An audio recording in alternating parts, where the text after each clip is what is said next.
In today's question, we'll be looking at in what ways males and females are different.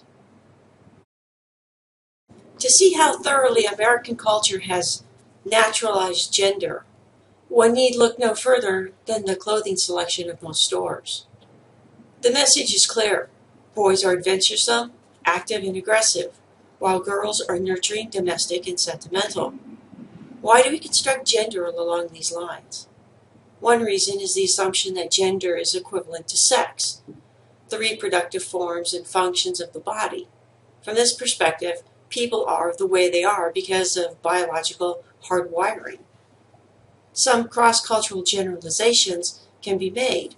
Boys tend to engage in more rough and tumble play, while girls tend to be more engaged in infant care.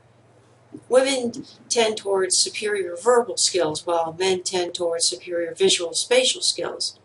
But these are average tendencies.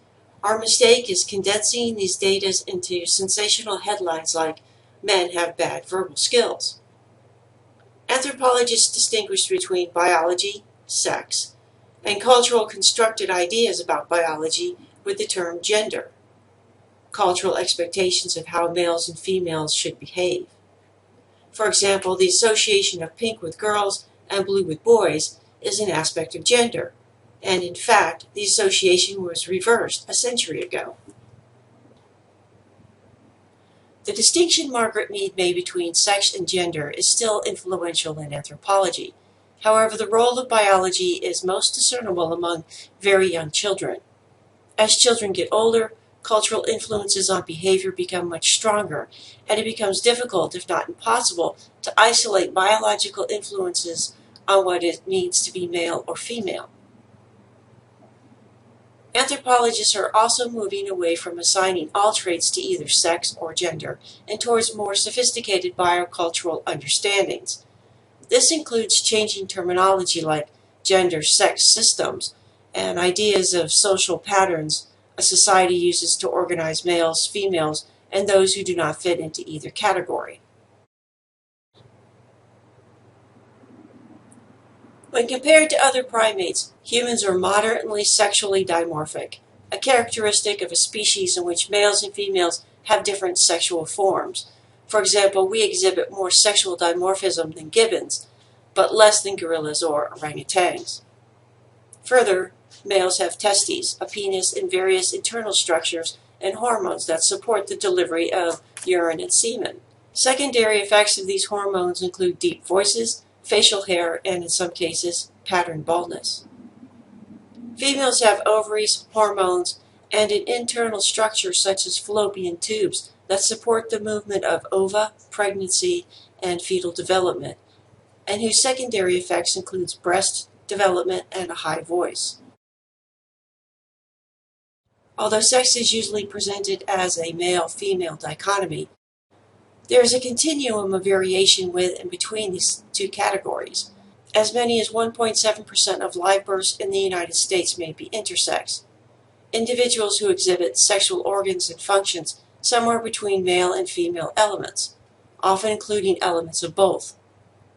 This percentage may not sound like very much, but it suggests that many of us have intersex friends and acquaintances, perhaps without even knowing it.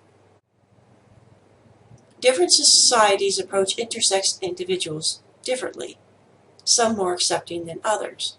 European and North American societies have controversially had rigid sex boundaries, considering intersex a disorder requiring surgical correction.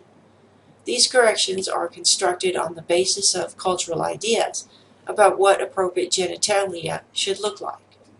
Sex assignment surgeries are intended to help individuals fit in, but sometimes do more harm than good, especially when infants grow up and do not associate with the sex that has been chosen for them at birth. What role do hormones play in behavior? Hormones are chemicals our bodies secrete to regulate many bodily functions, including those considered male or female functions. But there's too much emphasis on testosterone as a male hormone and estrogen or progesterone as female hormones. Testosterone does play a larger role in male body functions and estrogen a larger role in female bodily functions, but both males and females produce both of these hormones in variable quantities because They are not linked solely to sexual functions. Behavioral characteristics like aggression, dominance, and violence are psychologically complicated and expressed in specific cultural contexts.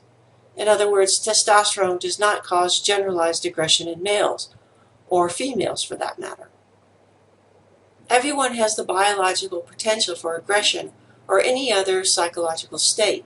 For example, to understand when, why, and how can men or women express aggression, we have to consider not just biological factors influencing behavior, but also the immediate social causes of conflict, the availability of weapons, culturally approved expressions of hostility, and the role of the state of other political economic factors in driving social conflict.